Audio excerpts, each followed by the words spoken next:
தேவனுடைய வார்த்தையினால் உறுதியாய் இருக்கிற இருதயத்தை குறித்து இன்றையிலிருந்து பல வாரங்களுக்கு நான் போதிக்க போகிறேன்.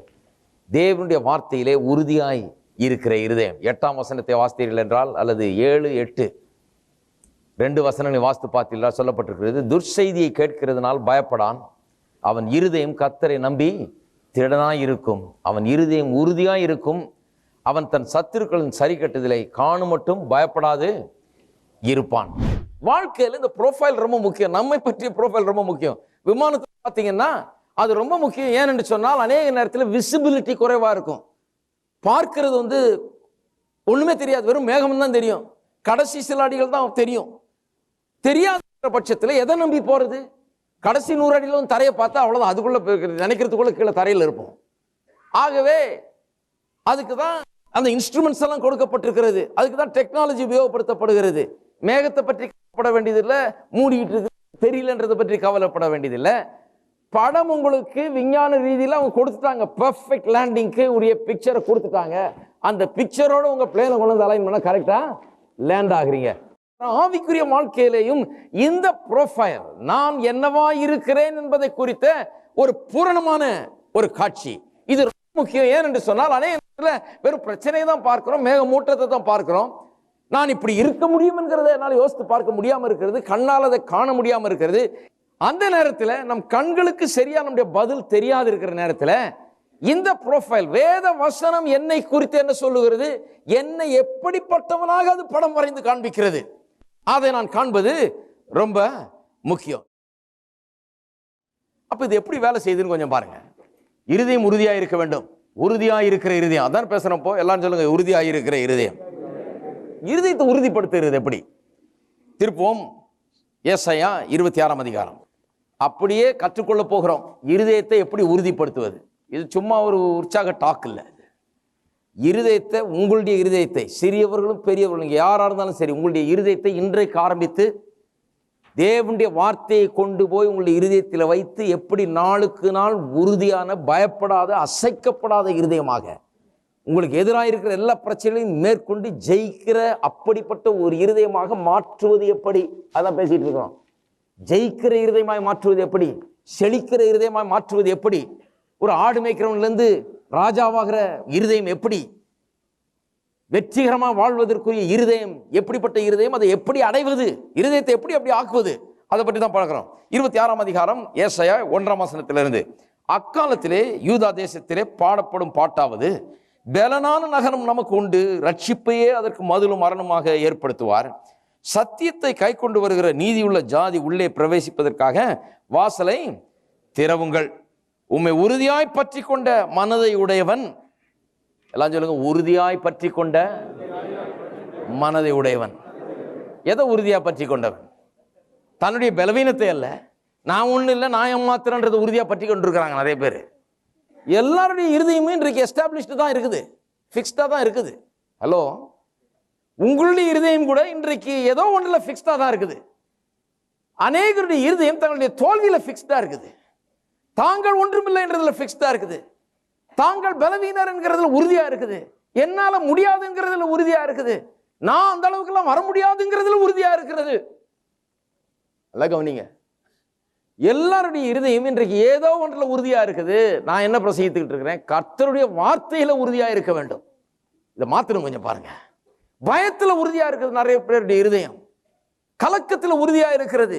எதை கண்டாலும் பயம், எதை கண்டாலும் கலக்கம், எதை பார்த்தாலும் கவலை, எதை கேட்ட உடனே பயம், இப்படிப்பட்ட ஒரு இருதயமா இருக்கிறது. உம்மை உறுதியாய் பற்றி கொண்ட மனதையுடையவன் உண்மையே நம்பி இருக்கிறபடியால் நீர் அவனை பூரண சமாதானத்துடன் காத்துக்கொள்வீர். நல்லா கவனிங்க, உண்மை உறுதியாய் பற்றி கொண்ட மனதை உடையவன் உண்மையே நம்பி இருக்கிறபடியால் நீர் அவனை பூரண சமாதானத்துடன் காத்துக்கொள்வீர். Thou will keep him in perfect peace. Peace என்கிற வார்த்தை ஷலோம் என்கிற வார்த்தையிலிருந்து வருது. ஷலோம்னு சொன்னா என்னது? எதுவும் குறையாமல், எதிலும் பற்றாக்குறை இல்லை, எல்லாவற்றிலும் நிறைவு. ஆவி, ஆத்மா, சரீரம், குடும்பம், பொருளாதாரம், கையின் பிரயாசம், வாழ்க்கையில் எல்லா ரீதியிலும் ஒரு ஆசீர்வாதமான ஒரு நிலை. அதைத்தான் அந்த சமாதானம் என்கிற வார்த்தை குறிக்கிறது. சமாதானம்னா ஏதோ உள்ள சமாதானம். சில சொன்னாங்க, எனக்கு சமாதானம் தான் போதுங்க, சாப்பாடு இல்லைன்னா என்ன, இல்லை அது சமாதானம் கிடையாது. அது பைபிளில் சொல்கிற சமாதானம். பைபிளில் சமாதானம்னு சொல்லும்போது அதில் செழிப்பு இருக்கிறது, சந்தோஷம் இருக்கிறது, நிம்மதி இருக்கிறது, குடும்ப வாழ்வு இருக்கிறது, கையின் பிரயாசத்தில் வெற்றி இருக்கிறது. அதைத்தான் சமாதானம்னு சொல்லி நீ போய் செக் பண்ணி பாருங்க. அந்த ஷலோம்ன்ற ஒரு வார்த்தையை வாசித்து பாருங்க. எங்கேயாவது யாராவது விளக்கம் கொடுக்குறது ஏதாவது புக்கில் வாசித்து பாருங்க. அதில் எல்லாம் இருக்குது. சும்மா அந்த உள்ளத்தில் சமாதானம் இருக்குது, பரவாயில்ல வெளியில் என்ன இருந்தால் என்ன, அப்படி கிடையாது. எல்லா ரீதியிலையும் எல்லாம் இருக்கிறது, ஒன்றும் குறைவுபடாது. ஒரு ஆங்கில எக்ஸ்பாசிட்டர் ஒருத்தர் சொல்றாரு, nothing missing, nothing lacking, nothing broken. எதுவுமே உடைஞ்சு சுக்குநூறா கிடையாது, எதுவுமே அழிந்து போன நிலையில கிடையாது, எதுவுமே குறைவுபட்ட நிலையில கிடையாது, எதுவுமே பற்றாக்குறை என்கிற நிலையில கிடையாது. அதுதான் பீஸ், ஷலோம் என்கிற வார்த்தையின் அர்த்தம். குடும்பம், பொருளாதாரம், கையின் பிரயாசம், ஆவி, ஆத்மா, சரீரம் எல்லாவற்றிலும் ஒரு நல்ல வாழ்வு ஏற்பட்டிருக்கிறது. அதைத்தான் சமாதானம் என்று சொல்லப்பட்டிருக்கிறது. அப்ப உண்மை உறுதியாய் பற்றி கொண்ட மனதை உடையவன் உண்மை நம்பி இருக்கிறபடியால் அந்த சமாதானம் எப்படி வருதுன்னு பாருங்க. இவனுடைய மனம் எப்படிப்பட்டதா இருக்கிறது? உறுதியாய் தேவனை பற்றி கொண்டிருக்கிற மனதாய் இருக்கிறது. அவரே நம்பி இருக்கிறபடியால் நீர் அவனை பூரண சமாதானத்துடன் காத்துக்கொள்வீர். ஆங்கிலத்தில் எப்படி சொல்லி இருக்குது? Thou will keep him in perfect peace whose mind is stayed on thee. அவனுடைய மனம் உண்மையிலேயே இருக்குது. ஸ்டேட் ஆன் தீன்னு சொன்னா உண்மையே பற்றி கொண்டு, அதாவது உண்மையிலிருந்து விலகவில்லை, உம்முடைய வார்த்தையிலிருந்து விலகவில்லை, உம்முடைய வாக்கு தத்துவத்திலிருந்து விலகுகிறது இல்லை, உண்மையே பற்றி கொண்டிருக்கிறபடினால அவனை பூரண சமாதானத்தோடு காத்துக்கொள்வேன். சமாதானத்துக்கு வழி என்ன என்பதை குறித்து நாம் பேசிக் கொண்டிருக்கிறோம். அதனால தான் பாருங்க 2 கொரிந்தியர் 10ஆம் அதிகாரத்தில் வாசிக்கிறோம் அல்லவா? வாசிப்போம். 2 கொரிந்தியர் 10ஆம் அதிகாரம். நாங்கள் மாம்சத்தில் நடக்கிறவர்களாக இருந்தும், 3ஆம் வசனம், மாம்சத்தின்படி போர் செய்கிறவர்கள் அல்ல, எங்களுடைய போர் ஆயுதங்கள் மாம்சத்துக்கு ஏற்றவைகளாக இராமல் அரண்களை நிர்மூலமாக்குறதுக்கு தேவ பலமுள்ளவைகளாய் இருக்கிறது. அவைகளால் நாங்கள் தர்க்கங்களையும் தேவனை அறிவிக்கிற அறிவுக்கு விரோதமாக எழும்புகிற எல்லா மேட்டிமையும் நிர்மூலமாக்கி எந்த எண்ணத்தையும் கிறிஸ்துவுக்கு கீழ்ப்படிய சிறைப்படுத்துகிறவர்களாக இருக்கிறோம். அப்ப பாருங்க, மைண்டு, மனது உண்மையே பற்றி கொண்டிருக்கிறபடினால்தான் அவனை பூரண சமாதானத்தோடு காத்துக்கொள்கிறேன்னு சொல்றாரு. இங்க சொல்லி இருக்குது, இந்த மனது சீராக இருக்காதபடிக்கு, கர்த்தருடைய வார்த்தையே பற்றி கொண்டிராதபடிக்கு பல விதமான தவறான தர்க்கங்கள், ஆர்குமெண்ட்ஸ், இமேஜினேஷன்ஸ் எல்லாம் இந்த மனதை வேற திசையில திருப்ப முயற்சி செய்து கொண்டிருக்கிறது. எப்ப பார்த்தாலும் மனதை படித்திருக்கிறவர்கள் சொல்றார்கள், ஆயிரக்கணக்கான எண்ணங்கள் ஒரு மனுஷனை தாக்குகிறதாம். ஒவ்வொரு நாளும் ஆயிரக்கணக்கான எண்ணங்கள் உள்ள ஆக்கிரமிக்க விரும்புகிறது ஒரு மனுஷனுடைய மனதை. நாம் என்ன பண்றோம்?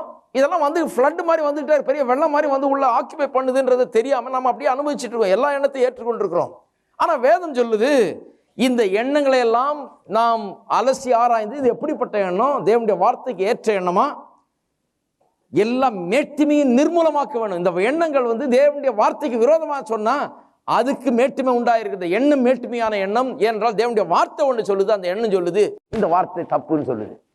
தேவனுடைய வார்த்தை சொல்லுகிறது என் வீட்டில் ஐஸ்வர்யம் ஆஸ்தியும் தங்கும், அந்த எண்ணம் சொல்லுது நான் ஏழை ஆயிடுவேன்னு சொல்லி. தேவனுடைய வார்த்தை சொல்லுகிறது நான் சுகமானேன்னு சொல்லி, எண்ணம் சொல்லுது நான் வியாதியில அழிவேன் என்று. அப்ப பாருங்க, எதை எடுத்துக்கொள்ளணும்? அந்த தவறான எண்ணத்தை நிர்மூலமாக்க வேண்டும், அதை கீழே தள்ள வேணும். காஸ்ட் டவுன் இமேஜினேஷன் சொல்லப்பட்டிருக்கிறது. எல்லா தர்க்கங்களையும் மேட்டிமையான எண்ணங்களையும் நிர்மூலமாக்கி, அவை எல்லாம் தேவனை அறிகிற அறிவுக்கு விரோதமாக எழுப்புகிற எல்லா மேட்டுமையும் நிர்மூலமாக்கி, மேட்டுமையும்னா எல்லா அந்த மேட்டுமையான எண்ணங்களை, தவறான எண்ணங்களை, தேவனோடு ஒத்து போகாத எண்ணங்களை நிர்மூலமாக்கி எந்த எண்ணத்தையும் எல்லாம் சொல்லுங்க, எந்த எண்ணத்தையும் கீழ்ப்படிய சிறைப்படுத்துகிறவர்களாக இருக்கிறோம். எந்த எண்ணமா இருக்கட்டும், அது கர்த்தருடைய வார்த்தையோட ஒத்து போதா, இது கேட்டதா இருக்குதா, இது சொல்றதா அந்த எண்ணம் சொல்லுதா, என் எண்ணம் அதை சொல்லுகிறதா, அதை சொன்ன ஏத்துக்குவேன், இல்லைன்னா அதை நிர்மூலமாக்குவேன், அது ஒன்றும் இல்லாமல் ஆக்கி விடுவேன். என்னுடைய வாழ்க்கையில மனதில் அது இருக்க முடியாது. இதுதான் உண்மையே உறுதியாய் பற்றி கொண்டு உண்மையில் நம்பிக்கையா இருக்கிற மனுஷன்.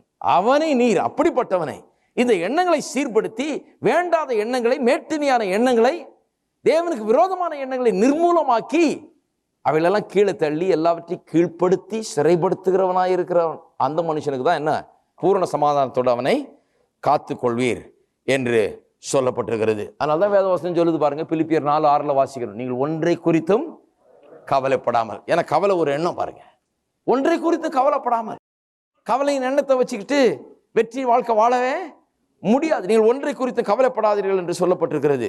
அதே பிலிப்பியர் 4:8 சொல்லப்பட்டிருக்கிறது. என்ன சொல்லப்பட்டிருக்கிறது? புண்ணியம் எதுவோ, புகழ் எதுவோ, நற்கீர்த்தி உள்ளவைகளோ, பரிசுத்தமான எண்ணங்கள், நல்ல எண்ணங்கள், அவைகளையே சிந்தியுங்கள் என்று சொல்லப்பட்டிருக்கிறது. அப்ப பாருங்க, சிலர் சொல்லுவாங்க, என்னையா வெறும் நல்லதையே சிந்திக்க சொல்றீங்க? அதான் பிரதர் பண்றேன், ஆனா முடிய மாட்டேங்குது பிரதர். பிலிப்பியர் 4:8 சொல்லுது. என்ன சொல்லுகிறது? கடைசியாக சகோதரரே, உண்மையுள்ள விளைவுகளோ, ஒழுக்கமுள்ள விளைவுகளோ, நீதி உள்ள விளைவுகளோ, கற்புள்ள விளைவுகளோ, அன்புள்ள விளைவுகளோ, நற்கீர்த்தி உள்ள விளைவுகளோ, புண்ணியம் எதுவோ, புகழ் எதுவோ, அவைகளையே. ஆனா அதுல அவைகளே தான் ரொம்ப முக்கியம். அவைகளே என்ன அர்த்தம்? அதை மட்டும் இதோட சேர்த்து மற்றதையும் கொஞ்சம் கலந்துக்கிட்டா பரவாயில்லன்னு சொல்லி இல்லை, மற்றதையும் லேசா ஊறுகா மாதிரி தொட்டுக்கலாம்னு சொல்லல. அப்பப்ப லேசா கொஞ்சம் கவலையும், கொஞ்சம் பாரத்தையும், கொஞ்சம் பிரச்சனையும் அப்படி தொட்டுக்கிட்டு வரலாம். இல்ல இல்ல, அவைகளையே. எவைகளையே? உண்மை உள்ளவைகள், ஒழுக்கமுள்ளவைகள், நீதி உள்ளவைகள், கற்புள்ளவைகள், அன்புள்ளவைகள், நற்கீர்த்தி உள்ளவைகள், புண்ணியம், புகழ், இவைகளையே. எல்லாம் நல்லதுதான் பாருங்க, ஒரு கெட்ட ஐட்டம் கூட கிடையவே கிடையாது. மனிதனுடைய மனம் அப்படி உண்டாக்கப்பட்டிருக்கிறது.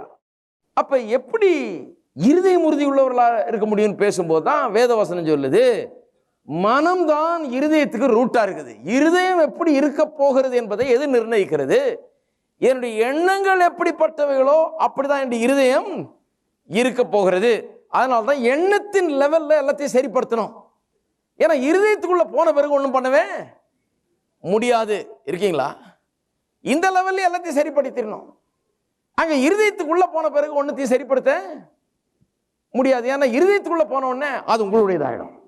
இருதயத்தில் என்ன இருக்குதோ அப்படியே நாம் மாறிடுறோம். அதனால தான் வேதவசனம் சொல்லுது, ஒருவனுடைய நினைவுகள் எப்படியோ அப்படியே அவனும் இருக்கிறான். ஏன் அப்படி சொல்லியிருக்குன்னா, இவனுடைய நினைவுகள் தப்பா இருந்ததுன்னா கூடி சீக்கிரம் அது இருதயத்தில் போயிடும். இருதயத்தில் போயிடுச்சுன்னா அது அப்படியே உண்டாகிவிடும் அவனுக்கு.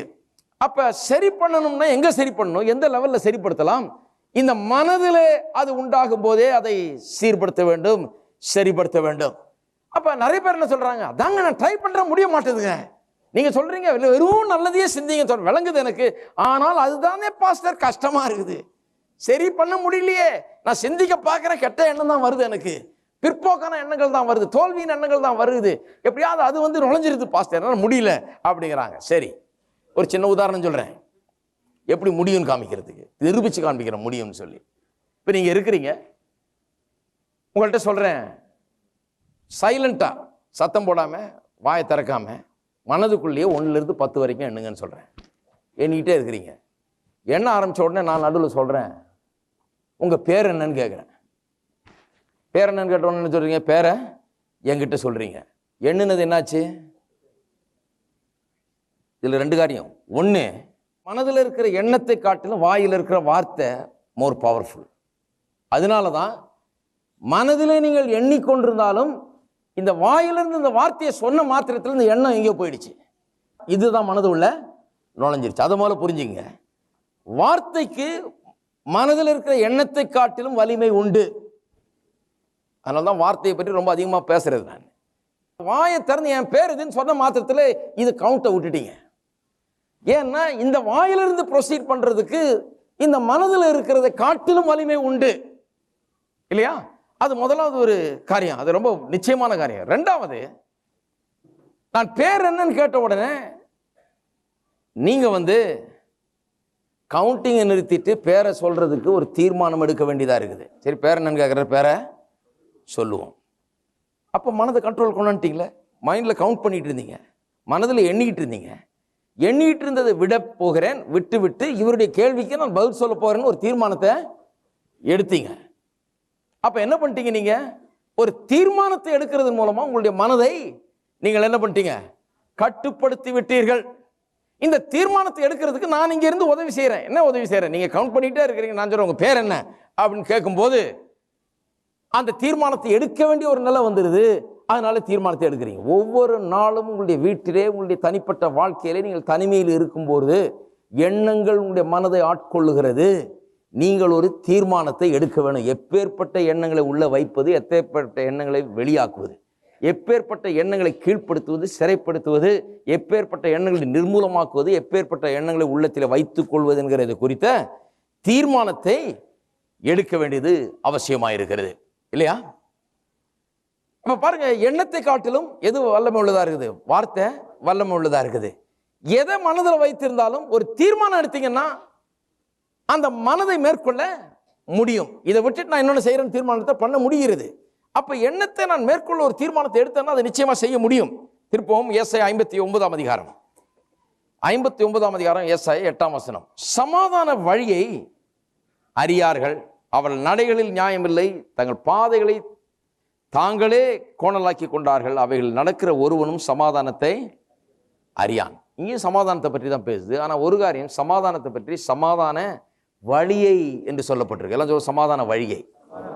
அப்ப சமாதானம் என்கிறது எல்லா சூழ்நிலையும் பற்றின சமாதானம், ஒரு வெற்றியின் உணர்வு, ஜெயத்தின் உணர்வு, செழிப்பின் உணர்வு,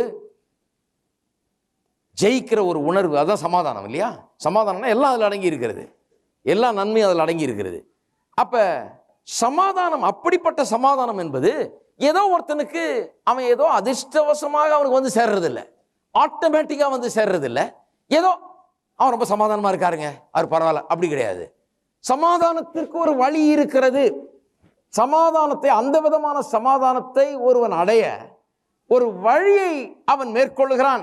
இங்க இருந்து நான் ஒரு இடத்துக்கு போனா ஒரு வழி இருக்கு, ரூட் இருக்குதுங்க, அந்த வழியா போனதான் அங்க போய் சேர முடியும். அது போலவே இப்படிப்பட்ட ஒரு நிலையை நான் அடைய வேண்டும் என்று சொன்னால், சமாதானம் என்கிற ஒரு நிலை, ஒரு சீரான நிலை, வெற்றியின் உணர்வை எப்போதும் தக்க வைத்துக் கொள்கிற ஒரு நிலை, ஜெயத்தின் உணர்வோடு எப்போதும் வாழ்கிற ஒரு நிலை, சூழ்நிலைக்கு பயப்படாத ஒரு நிலை, விரோதிகளுக்கு அஞ்சாத ஒரு நிலை, ஜெயத்தின் உணர்வோடு வாழுகிற ஒரு நிலை, அந்த நிலையை நான் அடைய வேண்டும் என்று சொன்னால், அதாவது இருதயத்திலே உறுதியுள்ளவனாய், பயப்படாதவனாய், அசைக்கப்படாதவனாய் இருக்க வேண்டும் என்று, அப்படி மாற வேண்டும் என்று சொன்னால் என்ன பண்ண வேணும்?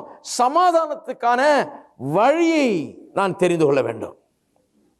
வழி தெரியுமா? இருதயம் உறுதியா இருக்கிறதுக்கு வேண்டிய வழி தெரியுமா? வழி என்னன்னா எண்ணங்கள். இதான் ரூட். எண்ணங்கள்ல என்ன இருக்குது? எப்படிப்பட்ட எண்ணங்கள், எப்படிப்பட்ட சிந்தைகள், எப்படிப்பட்ட நோக்கங்கள்? கவலை இருக்கு, பாரம் இருக்குதா, பயம் இருக்குதா? எப்படிப்பட்ட காட்சிகளை நான் காண்கிறேன், எப்படிப்பட்ட புத்தகங்களை நான் படிக்கிறேன், எப்படிப்பட்ட காரியங்கள் எனக்குள்ளாக செல்லுகிறது, எப்படி இந்த எண்ணங்கள் எனக்குள்ள வருகிறது, இந்த எண்ணங்கள் நல்லதா? பிலிப்பியர் 4:8 சொன்னப்பட்டபடி இந்த எண்ணங்கள்லாம் நல்ல எண்ணங்களா, நற்கீர்த்தி உள்ள எண்ணங்களா, புகழான எண்ணங்களா, புகழ்ச்சியான எண்ணங்களா, நல்ல எண்ணங்களா? இதை நான் சரிப்படுத்தினேன் என்று சொன்னால் என்னுடைய இருதயம் நாளைக்கு எப்படி இருக்க போகிறது என்பதை நான் நிர்ணயிக்கிறேன். இருதயம் உறுதியாக இருக்கிறது எப்படின்றத நிச்சயமா தெரிஞ்சு கொள்ளலாம். ஒன்றும் இல்லை, எனக்குள்ள நான் மனதுக்குள்ள எண்ணத்தை போடுறேன். மனதுக்குள்ளே நான் தப்பானவைகளை போட்டுக்கொண்டிருந்தேன் என்றால், அல்லது தப்பானவைகள் வரும்படியாக அனுமதித்து கொண்டிருந்தேன் என்றால், அதை அப்படியே விட்டேன் என்று சொன்னால் அது கண்டிப்பாக இருதயத்துக்குள்ள போயிடும். இந்த என்ட்ரி லெவல்லையே, இந்த மனதின் லெவல்லையே அவைகளை நான் நிர்மூலமாக்க முடியும். மனதின் லெவல்லையே நான் அதை கீழ்ப்படுத்த முடியும், சிறைப்படுத்த முடியும். இருதயத்துக்குள்ள போன பிறகு அது நம்மை சிறைப்படுத்தி விடுகிறது, அது நம்மை கீழ்ப்படுத்தி விடுகிறது. இருக்கீங்களா? ரொம்ப முக்கியமான ஒரு காரியம். இருதயத்துக்குள்ள போச்சுன்னா அவ்வளவுதான், அது என்ன ஆயிடுது? அப்படியே மேனிஃபெஸ்ட் ஆயிடுது. அதனால தான் சொல்றேன், கர்த்தருடைய வாக்குத்தத்தங்கள் இருதயத்தில் போச்சுன்னா அவ்வளவுதான். அந்த வாக்குத்தத்தம் என்ன சொல்லுதோ அது அப்படியே நிறைவேறும் இல்லையா? அதுதாங்க. இருதயத்தில் விசுவாசிக்கிறதுனால ஒருவன் ரட்சிக்கப்படுவான். இருதயத்தில் விசுவாசத்தை வாயினால அறிக்கை செய்யலாம். அது அவனுடைய மனதை தாண்டி இருதயம். நீங்க வந்து சுவிசேஷத்தை கேட்கறீங்க, இயேசுவை பற்றி கேட்கறீங்க, இந்த வாக்குத்தத்தங்களை பற்றி கேட்கிறீர்கள், முதல்ல மனசுல தான் போகுது. உங்களுடைய மனம் அதில் லயிக்கிறது, மனம் அதை விரும்புகிறது, மனம் அதை கேட்கிறது. உடனே என்ன சொல்றீங்க? சரி, இதை நான் மனசுல வைக்க போறேன், இதை மறக்க கூடாது, நான் இதை எழுதி வைக்க போறேன், இதை பார்க்க போறேன், இதை கவனம் செலுத்த போறேன், இதை வாசிக்க போறேன், இதை இன்னும் கொஞ்சம் உள்ள வைக்க போறேன், என் மனதில் இதை வைக்க போறேன், இதுக்கு விரோதமான எண்ணங்கள் எல்லாம் விரட்ட போறேன்னு சொல்லி மனதுக்குள்ள அதை வைக்க வைக்க வைக்க என்ன ஆகிறது? அது இருதயத்துக்குள்ள போகிறது. இப்படிதான் வாக்கு தத்தங்கள்லாம் இருதயத்துக்குள்ள போகுது. இருதயத்து லெவல்ல போயிடுச்சுன்னா அந்த வாக்கு தத்தங்கள் உங்களுடையதாக மாறிவிடுகிறது. இன்னொரு உதாரணத்துக்கு போவோம். மத்தேயு 5ஆம் அதிகாரத்துக்கு. மத்தேயு 5:27. விபச்சாரம் செய்யாதிருப்பாயாக என்பது பூர்வத்தாருக்கு உரைக்கப்பட்டது என்று கேள்விப்பட்டிருக்கிறீர்கள். நான் உங்களுக்கு சொல்லுகிறேன், ஒரு ஸ்திரீயை இச்சையோடு பார்க்கிற எவனும் தன் இருதயத்திலே அவளோடு விபச்சாரம் செய்தாயிற்று. அது சொல்றாரு, விபச்சாரம் செய்யாதிருப்பாயாகன்னு நீங்க கேள்விப்பட்டிருக்கிறீங்க. ஏன்னா அது பழைய ஏற்பாட்டில் 10 கற்பனைகளில் ஒன்றாக இருக்கிறது இல்லையா? ஆனால் நான் உங்களுக்கு சொல்லுகிறேன். அப்படின்னா என்ன அர்த்தம்? 10 கற்பனையை மாத்திட்டாரு அவரு. அது தப்பு. அப்படி யோசிக்கிறது தப்பு. ஏன்னா அவர் 10 கற்பனையை மாற்ற வரல, நிறைவேற்ற வந்தவர்னு சொல்றாரு.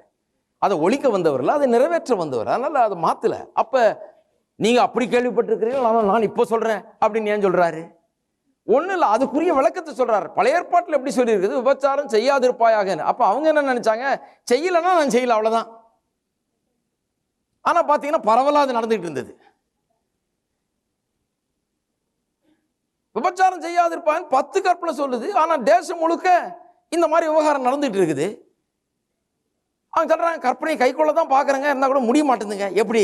அதுக்குதான் இப்ப பதில் சொல்றாரு. எப்படி அதை கை கொள்வது, எப்படி அந்த விபச்சாரம் செய்யாதிருப்பாயாக என்கிற கற்பனை எப்படி கை கொள்வது, எப்படி அதை நிறைவேற்றுவது, அதுக்கு அர்த்தம் சொல்றாரு ஒழிய அது இல்லை இப்ப நான் வேற மாதிரி சொல்றேன்னு சொல்லல அவரு. இப்ப என்ன சொல்றாரு, நான் உங்களுக்கு சொல்லுகிறேன், ஒரு ஸ்திரீயை இச்சையோடு பார்க்கிற எவனும் தன் இருதயத்திலே அவளோட விபச்சாரம் செய்தாயிற்று. அப்படின்னா என்ன அர்த்தம்? இன்னும் அவன் செய்யல, ஆனால் இச்சையோடு பார்க்கிறான். இச்சையோடு பார்க்கிற எவனும் தன் இருதயத்திலே விபச்சாரம் செய்தாயிற்று. இருதயத்திலே செய்தாயிற்று அப்படிங்கிறாரு. ஆக்சுவலா நடக்கல, ஆனா இருதயத்திலே செய்தாயிற்று. ஒருவன் இச்சையோடு பார்க்கிறான்னு சொன்னா இச்சை எங்க இருந்து வருது? இருதயத்திலிருந்து வருகிறது. லெவல் வேற லெவல்ல போயிடுச்சுன்னு அது அர்த்தம். அடுத்த ஸ்டெப் ஆக்சுவலா நடக்கும், இப்பவே நடந்த மாதிரி தான். ஏன்னா இருதயத்துக்கு என்ன போச்சோ, என்னைக்கு போயிடுச்சோ அது நடந்ததா எண்ணி விடலாம். ஏன்னா அது just a matter of time. ஒரு சில நிமிஷங்கள் தான், ஒரு சில நாள் தான், ஒரு சில வாய்ப்புகள் அவனுக்கு சரியா அமைய வேண்டாம், அவ்வளவுதான். அது நிச்சயமா நடக்கும், நடந்ததாகவே முடிவு பண்ணிடலாம். அதை என்னைக்கு இச்சையோடு பார்க்கிறானோ அன்னைக்கு இருதயத்தில் அது போயிடுச்சுன்னு அர்த்தம். இருதயத்தில் போயிடுச்சுன்னா நிச்சயமா வாழ்க்கையில் அது உண்டாகிவிடும். அப்ப அவன் என்ன பண்ணியிருக்கணும்? அது மனதில் இருக்கும் போதே, மனதிலிருந்து தான் இருதயத்துக்கு போச்சு. இச்சை, டிசைர் என்கிறது, what things ever you desire in your heart. பாருங்க, விசுவாசத்தை குறித்து மார்க் 11:23-24 பேசும்போது இருதயத்தில் விசுவாசிக்கிறத பற்றி பேசிட்டு அடுத்த வசனம் சொல்லுது, நீங்க எவைகளை விரும்பி கேட்டுக்கொள்ளுங்க. அப்ப விருப்பம் எங்க ஏற்படுது? இருதயத்துல. மனதை தாண்டி அது இருதயத்துக்குள்ள போயிடுது, ரொம்ப ஆழமான விருப்பம் ஆயிடுது. விருப்பம் இருதயத்துல போனா அது உங்களுக்கு சொந்தமாயிடுறது. நீங்கள் வெற்றியை வாழ வேண்டும் என்கிற விருப்பம் வெறும் மனதளவில் இருந்தால் அது உங்களுக்கு சொந்தமாகாது வெற்றி வாழ்க்கை. அந்த வெற்றி வாழ்க்கை குறித்த விருப்பம், ஆசை உள்ளத்துக்குள்ள போகணும், இருதயத்துக்குள்ள போகணும். கர்த்தருடைய வார்த்தையை கொண்டு இருதயத்தில் வைக்க வேணும், அப்பொழுது அது உங்களுக்கு சொந்தமாகி விடுகிறது. அப்ப இந்த பெண்ணை குறித்த இச்சை எங்க போயிடுச்சு? இந்த மனதை தாண்டி எங்க போயிடுச்சு? இருதயத்துக்குள்ள போயிடுச்சு. இப்ப அது இச்சையான பார்வையா மாறிடுச்சு. இது நடந்து முடிஞ்சதாவே எண்ணிடலான்ற. இன்னும் ஒன்றும் பண்ணல, இருந்தாலும் நடந்த மாதிரி கவுண்ட் பண்ணிக்கலான்றார். ஏன்னா அது கான் கேஸ், ஏன்னா உள்ள போயிடுச்சு. அப்ப வெற்றி வாழ்க்கைக்கான ரகசியத்தை பேசுறாரு அவரு. என்ன சொல்றாரு? இந்த லெவல்லயே அதை வெட்டி எரிந்து போடு. அதனாலதான் சொல்றாரு, உன் கண் உனக்கு இடர்கள் உண்டாக்கினால் அதை வெட்டி எரிஞ்சு போடு. எரிஞ்சு போடுனா கண்ணை வெட்டி எரிஞ்சிடாதீங்க, பிடுங்கி போடுன்னா கண்ணை பிடிங்கி எரிஞ்சிட. ஏன்னா ஒரு கண்ணை பிடிங்கி போட்டா இன்னொரு கண்ணு இருக்கு. அப்ப சரி, அந்த கண்ணு சரியாலன்னு அதையும் பிடிங்கி போட்டா 2 கண்ணு இல்லை, ஆனா பாவம் மட்டும் இருக்கும். கரெக்டா? கையை உனக்கு இடர்கள் உண்டாக்கினா கையை வெட்டி எரிந்து போடுனா, கையை வெட்டி கையை காலை ஒன்னொன்னா வெட்டி எரிஞ்சு போட்டுருந்தா, கையும் காலம் இல்லாதனால ஒருத்தர் சும்மா இருக்க போறது இல்லை. பாவம் என்கிறது ரொம்ப ஆழமானது, அதுல இருதயத்துல வேலை செய்து பாருங்க, அது வேலை செய்யதான் செய்யும். அப்ப கண்ணை பிடுங்கி போடுன்னு சொல்லல, கையை வெட்டி போடுன்னு சொல்லல. என்ன சொல்றாரு? அது அந்த மனது என்கிற லெவல்ல, எண்ணங்கள் என்கிற லெவல்ல இருக்கும் போதே அந்த எண்ணத்தை வெட்டி எரிந்து போடு. இந்த கைக்கு பின்னால ஒரு எண்ணம் இருக்கு. இந்த கை இதை தொடுகிறது என்று சொன்னால் இதுக்கு பின்னால ஒரு எண்ணம் இருந்து தொடும்படியாய் சொல்லுகிறது, அதனால தான் தொடுது. அப்ப இந்த கையை தொடாம இருக்கிறதுக்கு என்ன பண்ணணும்? அந்த எண்ணத்தை சரி பண்ணா அதுக்கேற்ற மாதிரி இந்த கை நடந்து கொள்ளும், இல்லையா? இந்த கண் பார்க்கிறது என்றால் இந்த கண் பார்வைக்கு பின்னால ஒரு எண்ணம் இருக்கிறது. இது பார்க்க கூடாதுன்னு சொன்னா எண்ணத்தை சரி பண்ணா பார்வை சரியாகிவிடும். இருக்கீங்களா? இருதயம் கெட்ட காரியங்களில் உறுதியா இருக்குது சிலருக்கு. இருதயம் நல்ல காரியங்களில் உறுதியாக வேணும் என்று சொன்னால் என்ன பண்ண வேணும்? கர்த்தருடைய வாக்கு தத்தங்களை எடுத்து அதை என்ன பண்ண வேணும்? இதுதான் சமாதானத்துக்கான வழி, வெற்றி வாழ்க்கைக்கான வழி, ஷலோம் பீஸ்க்கான வழி, குறைவில்லாத ஒரு வாழ்க்கை, நிறைவான வாழ்க்கை, வெற்றி உள்ள வாழ்க்கை, சமாதானமான வாழ்க்கை, குடும்பம், பொருளாதாரம், கையின் பிரயாசம், ஆவி, ஆத்துமா, சரீரத்தெல்லாம் எதுவுமே குறையாமல் எல்லா நிறைவும் பெற்ற வாழ்க்கைக்கு வழி, சமாதானத்தின் வழி இதுதான் என்று சொல்லி, என்ன வழி? இதை எடுத்து அன்றாட வேண்டிய மனதில் வைத்து மற்ற எண்ணங்கள் எல்லாம் நிர்மூலமாக்கி இதையே மனதில் வைத்தால் இந்த மனதின் மூலமாக அது கூடிய சீக்கிரத்திலே இருதயத்துக்குள்ளே போய்விடும். அது இருதயத்துக்குள்ள போய்விட்டா, என்ன இருதயத்துக்குள்ள போச்சோ அதுதான் இந்த வாழ்க்கையில நடக்கும்.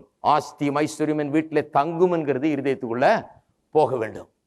எங்க தாத்தா காலத்திலிருந்து நாங்கள் ஏழைதாங்கன்றது இருதயத்திலிருந்து வெளியே வரணும்.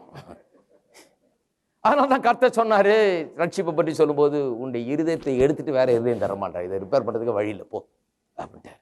இதெல்லாம் ரிப்பேர் பண்ணிட்டு இருக்க முடியாது, இந்த இருதயத்தை எடுத்துடுறேன்ட்டாரு. ஒரு அற்புதம் நடக்கிறது பாருங்க. இருதயத்தை எடுத்துட்டு புது இருதயத்தை தருகிறார்.